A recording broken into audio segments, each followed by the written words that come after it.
नमस्कार विद्यार्थियों। BA part third year का फर्स्ट पेपर है। हमने पिछले व्याख्यान में अरस्तु के संदर्भ में सामान्य जानकारी ग्रहण की। उसी क्रम में आज के व्याख्यान में अरस्तु के लेखन एवं दर्शन के बारे में चर्चा करेंगे। अरस्तु का लेखन, जिसमें कई सिद्धांत हैं, कई पुस्तकें हैं। अरस्तु का दर्शन यथार्थवादी विचार, यथार्थवादी सोच पर आधारित है। वैज्ञानिक दृष्टिकोण एवं आगमनात्मक सिद्धांत पर आधारित है। इसमें जो मूल सिद्धांत दिए हैं वो हैं अरस्तु के राज्य के बारे में विचार, स्टेट्स, दास प्रथा, स्लेवरी सिस्टम। राज्य के बारे में बताते हैं, वो राज्य की उत्पत्ति कैसे हुई, राज्य क्या है, राज्य में कौन कौन आते हैं, राज्य को किस किस तरीके से सरकारों को चलाना है, राज्य की जिम्मेदारी सुरक्षा संरक्षा की किस तरह से निर्धारित करनी है। दास प्रथा में अरस्तु राजनीति में होने वाले दासों के बारे में बताता है कि दास प्रथा कब से प्रारंभ हुई एवं दास कौन होते हैं, क्या दासों की आवश्यकता होती है, दासों के साथ किए गए अन्याय अत्याचार एवं दासों के बारे में किन किन क्षेत्रों में कितनी भूमिका रही है, या दास कहाँ होने चाहिए, कहाँ होते हैं। जैसा कि अरस्तु ने बताया है, कोई भी यूनानी दास नहीं होगा। तो इस तरह से फिर संपत्ति विषयक विचार, प्रॉपर्टी के बारे में जो आइडियाज़ हैं कि संपत्ति क्या है, संपत्ति के बारे में सरकार को किस तरह से अपने अधिकारों के अंतर्गत राज्य को संचालित करने में सहयोग प्रदान करती है। नागरिकता, सिटीजनशिप के बारे में, संविधान का वर्गीकरण, कॉन्स्टिट्यूशनल क्लैरिफिकेशन, कॉन्स्टिट्यूशनल क्लासिफिकेशन, वर्गीकरण या संविधानों के प्रकार, क्रांति के संबंध में विचार, रिवॉल्यूशन आइडियाज़, क्रांति कितने प्रकार की होती हैं, क्रांति कहाँ कहाँ होती हैं, क्रांति किन किन शासन प्रणाली में होती हैं, क्रांति का क्या अर्थ है।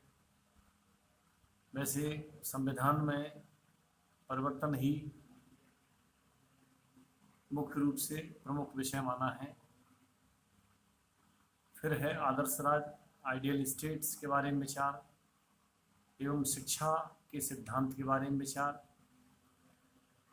इन दर्शन बिंदुओं में मुख्यतः राज्य, दास प्रथा, नागरिकता, संविधान, वर्गीकरण, क्रांति, यही प्रमुख महत्व के माने गए हैं, क्योंकि इनका वर्णन व अवलोकन आज के युग में प्रासंगिक है और विश्लेषण करने के लिए सार्थक सिद्ध होता है।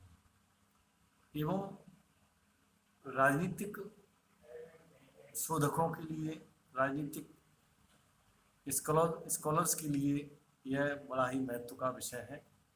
ये कंसेप्ट बड़े ही ज्ञान प्रदान करने वाले हैं। यद्यपि अरस्तु राजनीतिक दार्शनिक तथा पाश्चात्य जगत के दार्शनिकों के सदस्य के रूप में विश्वविख्यात है, तथापि ज्ञान का कोई क्षेत्र इससे अछूता नहीं रहा है। गणित को छोड़कर ज्ञान के प्राय सभी क्षेत्रों में इनका मौलिक योगदान रहा है।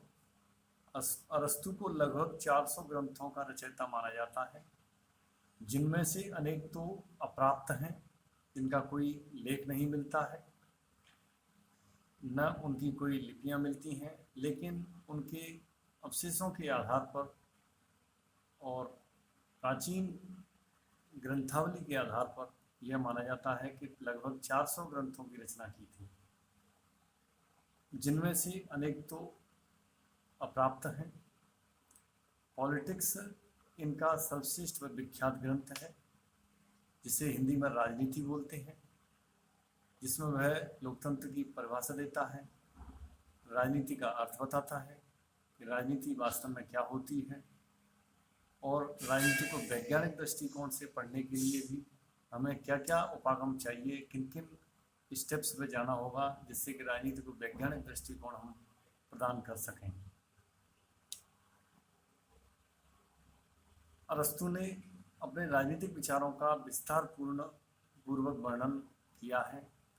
इसमें 8 खंड हैं, इसमें विभिन्न निबंधों का संकलन भी है, और इसे पॉलिटिकस POLITICS एवं POLITICUS भी नाम से जाना जाता है। ध्यान रखें, पॉलिटिक्स और पॉलिटिकस इस तरह से इसके नाम हैं। उनके अन्य प्रमुख ग्रंथ इस प्रकार हैं: एशियन पॉलिटिका, एथेंस का संविधान, Lectures on Metaphysics, Rhetorica, Ethics, Interpretations, Dialogue on Philosophy. ये इनके प्रमुख ग्रंथ हैं, जो कि अध्ययन की दृष्टि से एक उच्च स्थान रखते हैं। ज्ञान प्राप्ति के लिए, दर्शन, तर्क, विज्ञान के शोध के लिए महत्वपूर्ण स्थान रखते हैं। फिर है वैज्ञानिक दृष्टिकोण। अरस्तु के परिवार से यह उसे प्रभावी दृष्टिकोण मिला था। वे प्राकृतिक विज्ञान में इसके वैज्ञानिक अन्वेषण में अधिक रुचि रखते थे। अरस्तु की समग्र दर्शन पद्धति वैज्ञानिक विश्लेषण को संकेत करती है। अर्थात अरस्तु का जो संपूर्ण दर्शन है वह तथ्यात्मक दृष्टि से हम विश्लेषण करते हैं तो वैज्ञानिक विश्लेषण की पद्धति को समाहित किए हुए है। अर्थात साइंटिफिक एनालिसिस करने की जो अधिकतम क्षमता है वह इन विचारकों के क्रम में अरस्तु को सर्वाधिक प्राप्त है। वैज्ञानिक दृष्टिकोण ही राजनीति को एक साइंस का स्वरूप प्रदान करती है, क्योंकि उसमें तथ्यों के आधार पर या आँखों से देख करके जिस पर प्रयोग किया जाए वह सबसे ज़्यादा वैज्ञानिक दृष्टिकोण पर आधारित माना जाता है। ध्यान रखें, अरस्तु ने लगभग 158 संविधानों का वर्गीकरण किया, 158 देशों का प्रत्यक्ष रूप से सशरीर जाकर के शोध किया, विश्लेषण किया एवं वहाँ की व्यवस्थाओं को देखा कि यहाँ कौन कौन सी शासन प्रणाली चल रही हैं एवं इन शासन प्रणालियों के स्थान पर जन कल्याण के लिए कौन सी शासन व्यवस्था को श्रेष्ठ स्थान दिया जाए, जिसमें अरस्तु के वैज्ञानिक दृष्टिकोण को महत्वपूर्ण स्थान दिया जाता है। यूनान का पतन, अनुदार, दास प्रथा, आगमन पद्धति, इस तरह से अरस्तु की जो अध्ययन पद्धति है उसके बारे में प्रख्यात कवि कॉलरिज का मत है कि प्रत्येक व्यक्ति जन्म से ही प्लेटोवादी या अरस्तुवादी है। प्लेटो आदर्शवादी व कल्पनावादी था, जबकि अरस्तु ठीक उसके विपरीत था, यथार्थ वैज्ञानिक दृष्टिकोण रखने वाला। अर्थात प्लेटो आदर्शवादी थे, काल्पनिक थे। इसके सही विपरीत दृष्टिकोण रखने वाले अरस्तु, उनके शिष्य, विपरीत विचारधारा, जिसमें यहाँ हम आदर्श की बात करते हैं तो इधर विपक्ष में यथार्थ रूप की बात करते हैं, वहाँ कल्पना की बात करते हैं, तो अरस्तु के संदर्भ में वैज्ञानिक दृष्टिकोण की बात करते हैं। ये प्रतियोगी परीक्षाओं की दृष्टि से एवं अकादमिक परीक्षाओं की दृष्टि से बड़ा ही महत्वपूर्ण बिंदु है। और यह स्पष्ट करना होगा कि प्लेटो अरस्तु गुरु शिष्य की परंपरा में रहते हुए भी प्लेटो के विपरीत स्थिति में अरस्तु को हम देखते हैं, क्योंकि एक तरफ कल्पना है, एक तरफ यथार्थ है, एक तरफ आदर्श है, एक तरफ वैज्ञानिकता है। इस तरह से अब आगमन पद्धति क्या है? देखिए, आगमन पद्धति में असल में एक आगमन होती है, एक निगमन होती है। तो ध्यान रखें, यहाँ भी इस चीज़ को हम स्पष्ट करें कि आगमन पद्धति को अपनाने वाले अरस्तु हुए हैं और निगमन पद्धति को अपनाने वाले प्लेटो, इनके जो गुरु हैं, वो माने जाते हैं। आगमन निगमन पद्धति, आगमन को इंडक्टिव थ्योरी बोलते हैं, निगमन को डिडक्टिव थ्योरी बोलते हैं।